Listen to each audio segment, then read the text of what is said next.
ठीक है ये, लेकिन आप हालत देखिए, चुनाव लड़ा, मेहनत किया, बेचारा जो है देवेंद्र क्या नाम, फडणवीस, देवेंद्र फडणवीस, हाँ एक्चुअली उनसे ज़्यादा ना उनकी जो धर्मपत्नी है ना, उनका वीडियो वायरल होते रहता है, तो जो है ना मुझे उनका नाम ज़्यादा याद रहता है, सॉरी।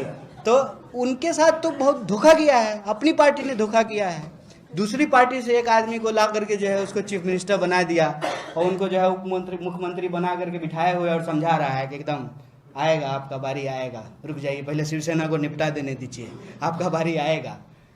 यहाँ पे उनसे बस एक गलती हो रही है कि वो महाराष्ट्र के लोगों को टेकन फॉर ग्रांटेड ले रहे हैं।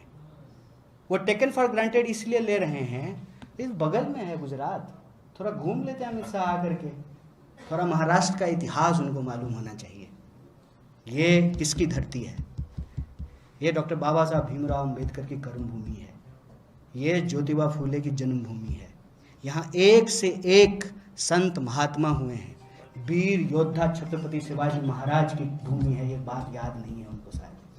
जब देश में लोग अंग्रेजों का नाम लेने से घबराते थे ना, तब अगर कहीं विद्रोह की ललकार उठी थी, वो धरती है महाराष्ट्र, इसको पुनर्जागरण की धरती कहते हैं। मुझे पूरा भरोसा है कि इन लोगों ने जिस तरीके से मराठी मानुष को टेकन फॉर ग्रांटेड लिए हैं, इसका जो है बदला महाराष्ट्र के लोग जरूर लेंगे, इनको मजा जरूर चखाएंगे, और इस बात का अंदाजा शायद इनको है, इसीलिए तो बीएमसी का चुनाव नहीं हो रहा है। आप कुछ पूछ रहे थे।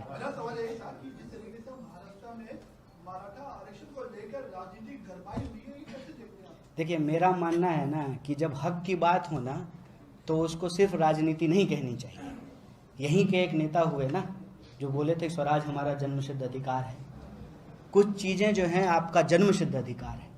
यह देश जब सबका है तो सबकी भागीदारी होनी चाहिए। इसमें इफ और बट क्या है? इसमें कोई इफ बट तो है नहीं। तो मैं कहता हूं कि जब भी कहीं न्याय की बात हो, हक की बात हो, भले वो आपके विरुद्ध जाता हो, आपके तात्कालिक स्वार्थ के विरुद्ध जाता हो, लेकिन न्याय और हक की बात में जो है ना सिर्फ राजनीति बोल करके उसको रिड्यूस नहीं करना चाहिए। आज इस देश में जो स्थिति है वो स्थिति ऐसी है कि सब कुछ, और ये मैं झूठ बोल रहा हूं तो आप मुझे काट दीजिए कि हाँ आप गलत बोल रहे हैं। 1% लोगों के पास 99% जो है वेल्थ का कंसंट्रेशन है कि नहीं है? यहां कोई माइनॉरिटी मेजॉरिटी नहीं कर रहा है। यहां कोई नहीं बोल रहा है माइनॉरिटी मेजॉरिटी कि भाई 99% लोगों का जितना वेल्थ है उसके वैल्यू के बराबर वेल्थ 1% लोगों के पास है। इसको कोई नहीं हाईलाइट कर रहा है।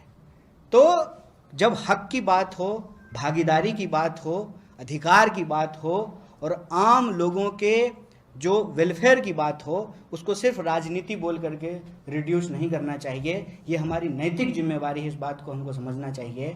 और इस देश के अंदर जिस तरीके से रिसोर्सेज को, वेल्थ को कंसंट्रेट करके कुछ लोगों के हाथ में पहुंचाया जा रहा है, उसका मेन पर्पस यही है कि ज़्यादा से ज़्यादा बड़ी आबादी को उसके जो बुनियादी अधिकार हैं, रोजी रोटी, कपड़ा, मकान, शिक्षा, स्वास्थ्य, सड़क, बिजली, पानी, उससे मरहूम रखा जाए।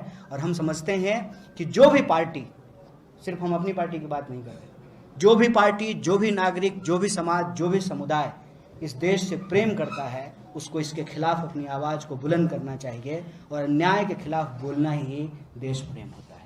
Thank you so much.